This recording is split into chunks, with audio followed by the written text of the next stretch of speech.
Right, hello there, this is my second video this evening on August the 16th, 2024. It's around about 8 p.m, maybe just gone 8 p.m. at the moment.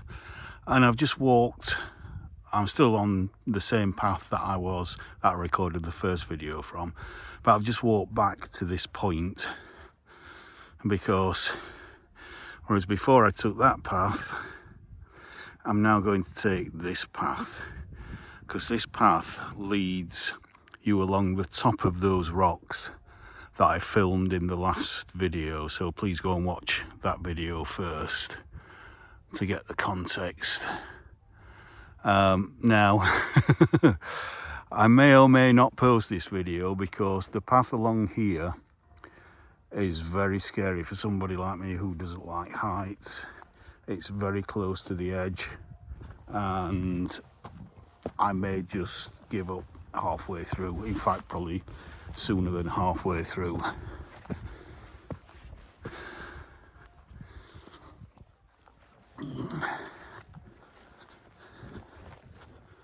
And I will be watching my footing, so I won't be probably concentrating all that much on the actual, on my iPhone, on the camera.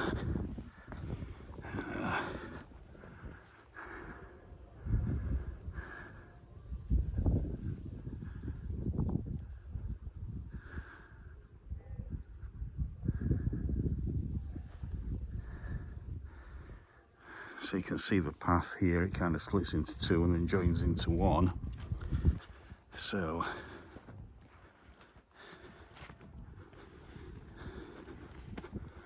and at some point along here there is at least 100-foot drop, if my memory serves me right, and it's quite dry and there's some loose stones on here, so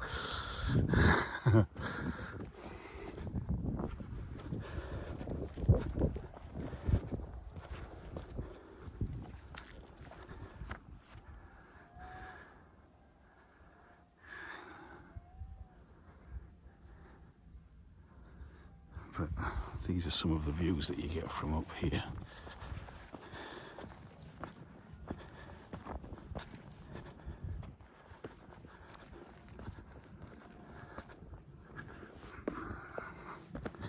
Oops, don't trip over that big rock. It's the biggest rock that you've seen and yet you're tripping over it. Ow.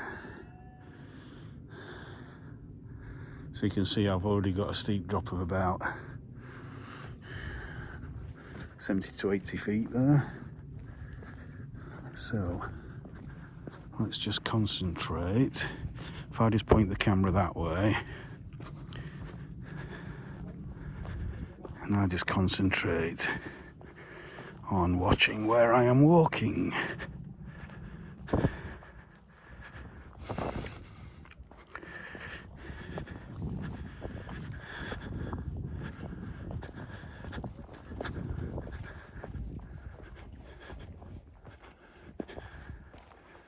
Right, I'll just stop again, just there, so we can take that view in of Agden Reservoir there.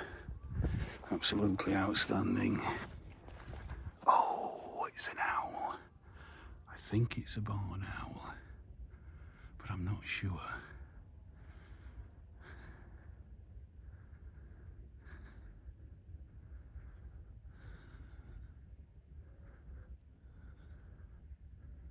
I'm not sure.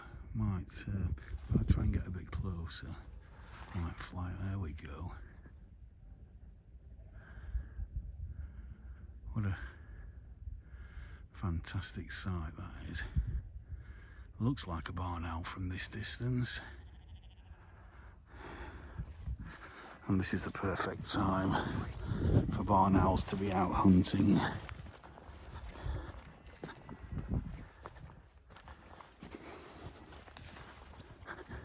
And it's still up there.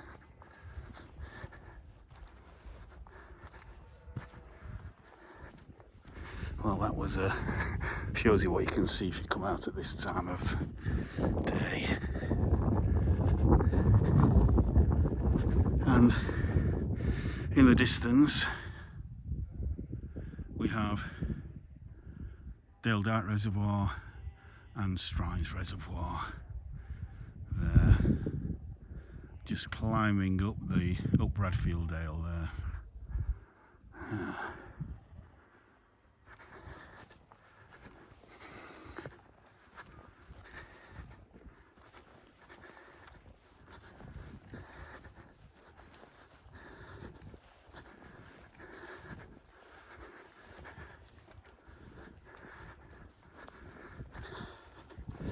And of course the sunset time can actually be 5 or 10 minutes difference between up here, where I'm about 1,000 feet above sea level, and down in the valley bottom, which is all pretty much in shade at the moment. So I would imagine down there most of the sun has already set. But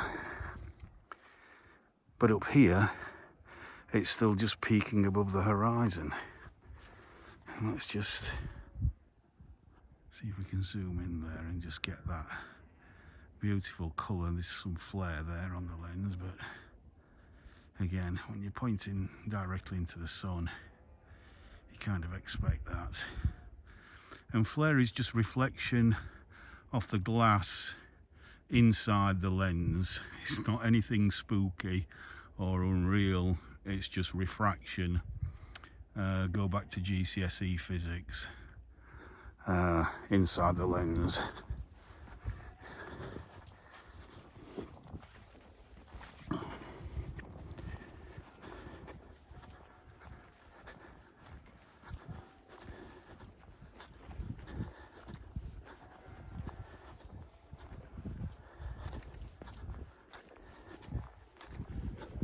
Oh, it's there still. This must be its kind of hunting ground, because in here, in these walls, there are going to be all sorts of creatures, especially stoats, mice, voles. And so our friend there, oh, where is it? Our friend, the barn owl there, is obviously used to having this all to him or herself. Sorry, pal, but today you've got to share it with me. So I won't put you off your hunting too long.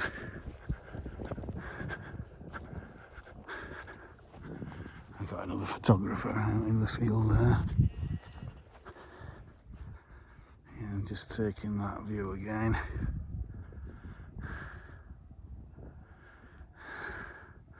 So Strines in the distance, then Dale Dyke, then Agden, and then behind that hill and those trees further down the valley you've got Dam Flask, which is Yorkshire water territory, because we are pretty close to the boundary of Yorkshire and Derbyshire here, but here we are still in Yorkshire. We got some good shots of the barn owl. Yeah.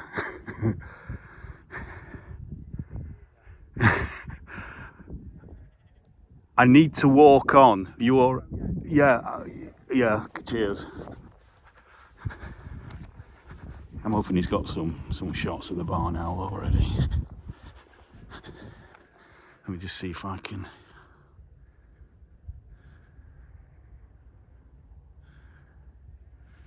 Let's just camouflage with that tree there.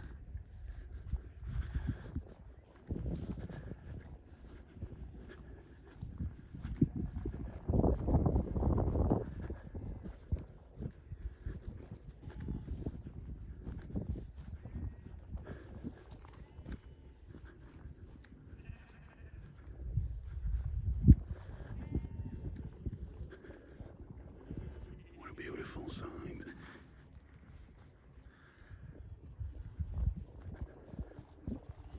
Oh, he's gone. There we go. He's gone again.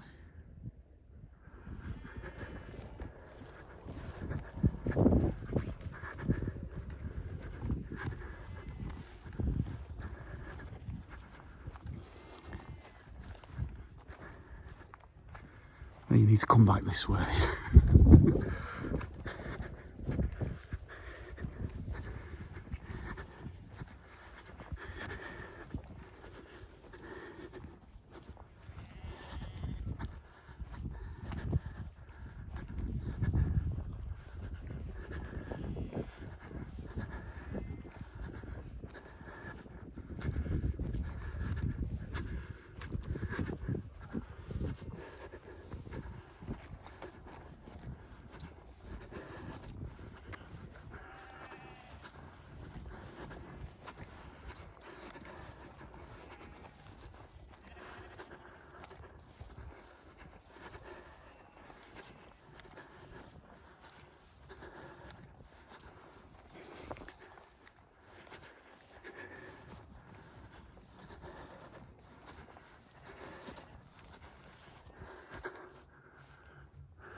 if it went back that way, or if it's just gone further this way.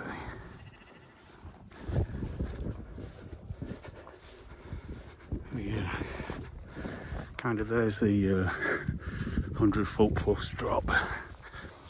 So I'm kind of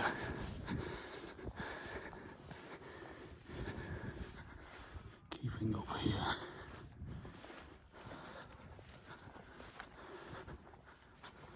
And looks like we've got a climber who's just climbed up Rocher rocks.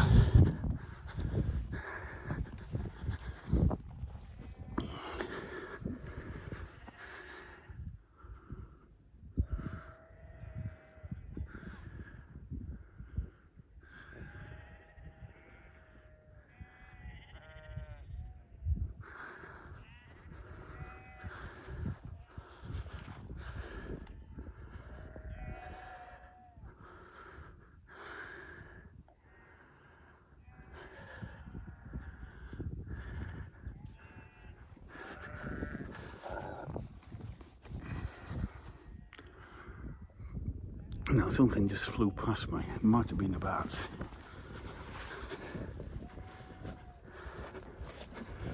Oh, it could be a nightjar.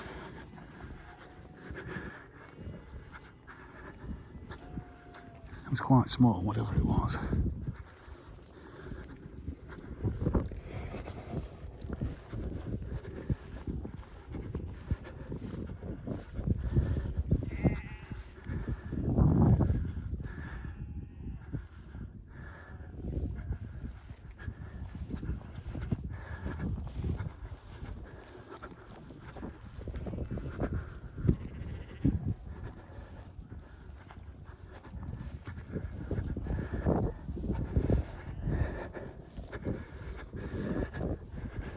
And by the way, just in case you're wondering, there is no filter on this camera other than whatever this iPhone does to kind of in-camera process the information.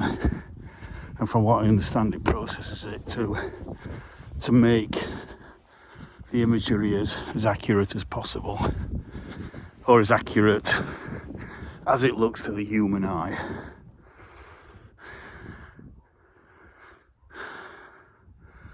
And if you think, well, don't we all see things differently? No, we don't, because, again, basic physics. All the different wavelengths that represent the different colours of the spectrum have a different wavelength, which we can measure, and then we can compare that to the actual hue of a particular colour to judge whether people are seeing colours accurately, or accurately for a human being, or whether they suffer from something called colour blindness. So if you've ever been to an optician's, you will have been tested for colour blindness.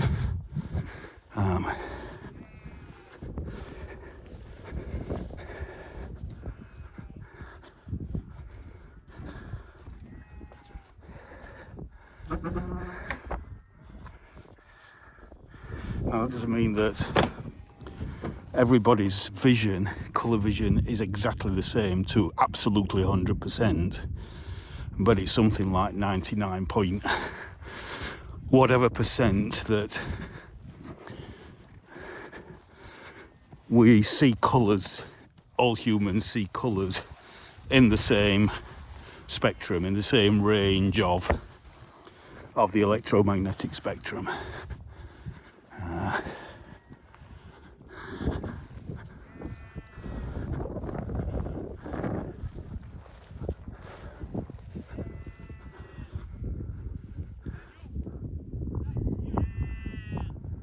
Somebody is climbing the rocks.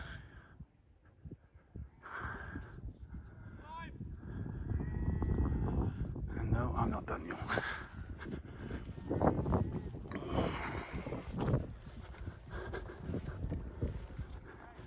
Oops. Now then, dare I go out onto this kind of extended piece here.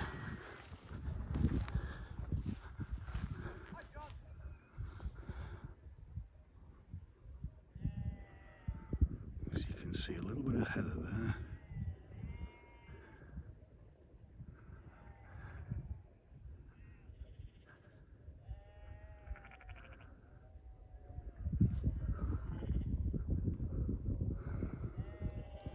And that's a really good representation of what I'm seeing, because I'm looking at the screen and I'm looking at the scene itself, and you're getting a very, very accurate view of this scene. And there's just a bank of grey cloud coming in there, which might just spoil the rest of the sunset. Oh, it looks like Jupiter. Well, that's a cloud, a bit of cloud, low cloud going across the sun there. So, I'm going to walk along here for a little bit further.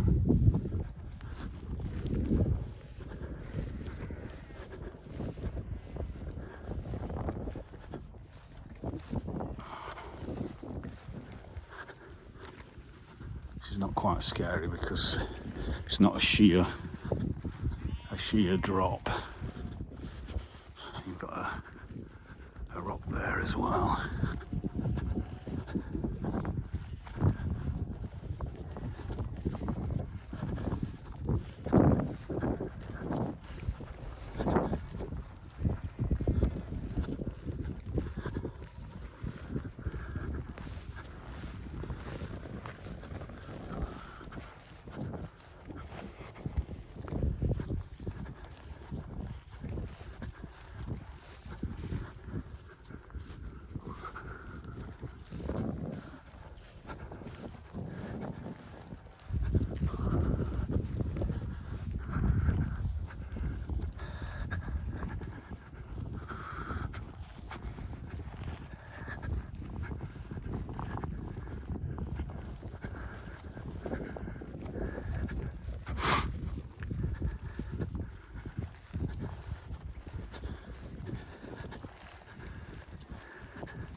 It's amazing how quickly that temperature drops once the sun's either set, which it hasn't quite yet, or just gone behind all that low grey cloud there.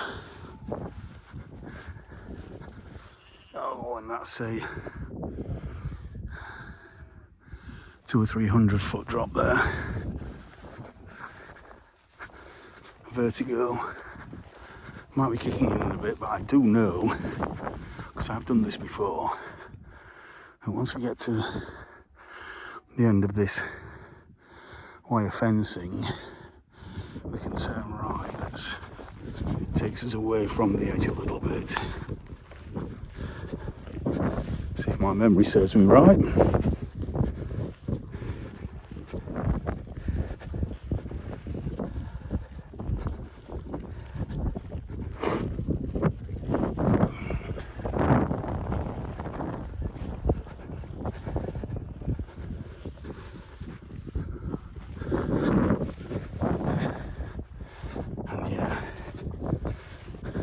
That's the best of the sunset that we've got, that we're going to have.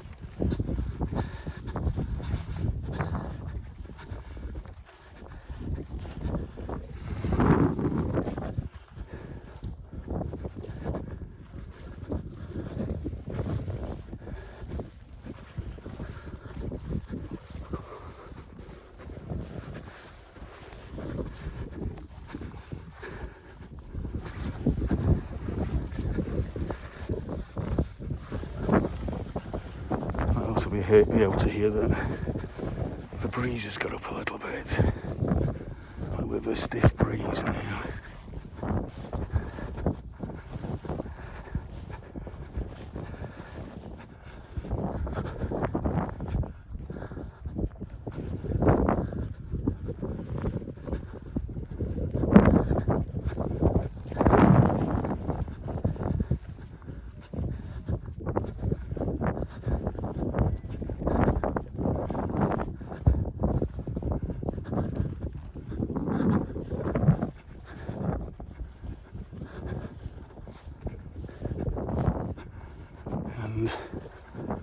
There is a gate here, so there is a footpath.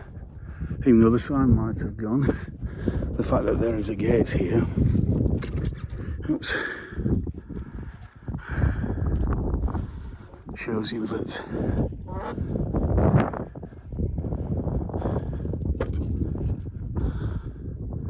there is a footpath. So I've walked along that edge there. A little bit scary, not as bad as I remember it actually.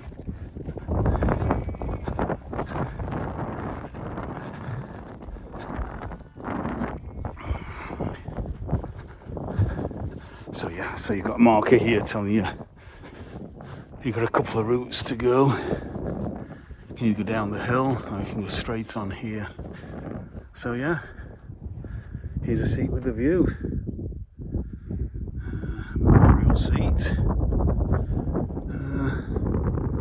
Sheffield City Council access land. As I say, we're still officially in the city of Sheffield. It doesn't look like it, does it? But we are also in the Peak District National Park. So therefore you can be in two places at once. But yeah. So there you go. That's the view.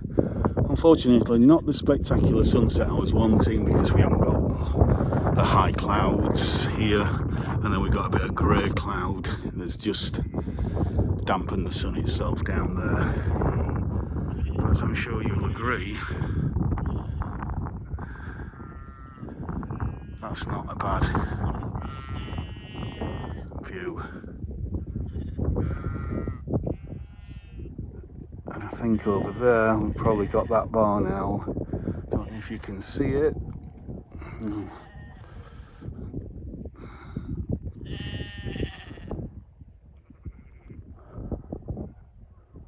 There. So it's probably that barn owl. Quite possibly. So, thank you for coming on this late afternoon, well evening walk. Oh, we've got a moon rising over there.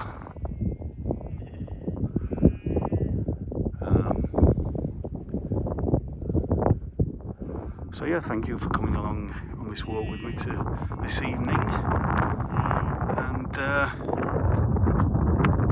yeah, hope you've enjoyed this. Seen a barn owl hunting. And so please like, share and subscribe. And I'll see you in the next one. Bye for now.